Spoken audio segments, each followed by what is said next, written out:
और सत्ता में अब बात करते हैं अल्पसंख्यक और बहुसंख्यकों पर छिड़ी बहस की, जिसका मामला अब सुप्रीम कोर्ट में है। 2017 में सुप्रीम कोर्ट में एक याचिका दायर करके ये मांग की गई थी कि जिन राज्यों में हिंदू आबादी कम है वहां उन्हें अल्पसंख्यक आबादी घोषित किया जाए।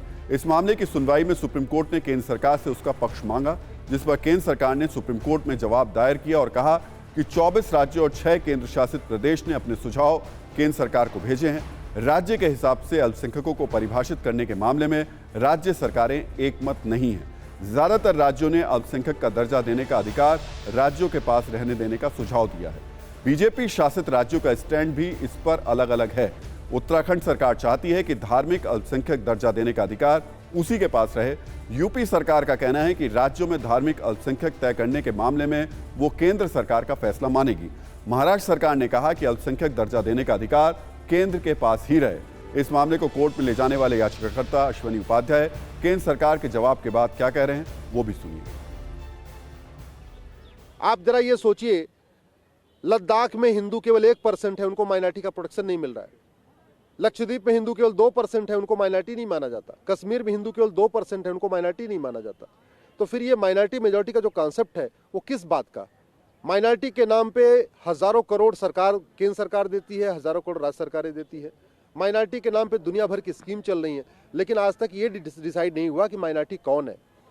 अभी जो जवाब आया उसमें कश्मीर की गवर्नमेंट ने आज तक जवाब नहीं दिया, जबकि 6 साल बीत चुके हैं। सबसे ज्यादा जो परेशान हुए हैं वो कश्मीर के हिंदू हुए हैं, उनको अपना घर छोड़ के भागना पड़ा, अपना सब। दरअसल देश के 6 राज्यों और 3 केंद्र शासित प्रदेश में हिंदुओं की आबादी दूसरे धर्म के लोगों की आबादी से कम है। इसलिए इन राज्यों में हिंदुओं को अल्पसंख्यक वाली सुविधा देने की मांग की गई है।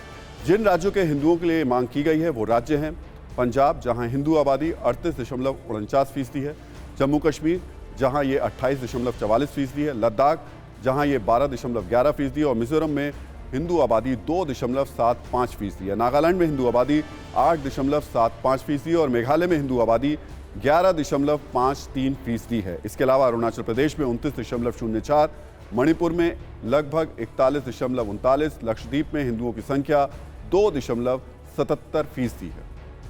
6 राज्यों और 3 केंद्र शासित प्रदेशों में हिंदू आबादी भले ही कम हो, लेकिन पूरे देश के हिसाब से हिंदू बहुसंख्यक हैं।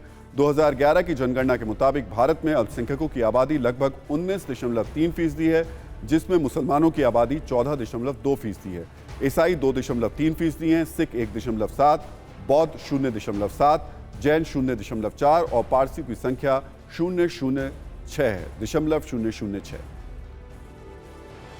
तो धार्मिक अल्पसंख्यक पर इस बहस के बीच ये समझना भी जरूरी है कि भारतीय संविधान के अनुच्छेद 29, 30, 350A और 350B में अल्पसंख्यक शब्द का प्रयोग किया गया है, लेकिन यह धार्मिक अल्पसंख्यक नहीं है। अनुच्छेद 29 में कहा गया है कि अल्पसंख्यकों को अपनी भाषा और संस्कृति को बचाए रखने का अधिकार होगा। अनुच्छेद 30 में अल्पसंख्यकों को अपने लिए अलग शिक्षण संस्थानों की स्थापना का भी अधिकार होगा। 1993 में 5 समुदायों मुस्लिम, सिख, ईसाई, पारसी और बौद्ध को अल्पसंख्यक समुदाय के रूप में मान्यता दी गई।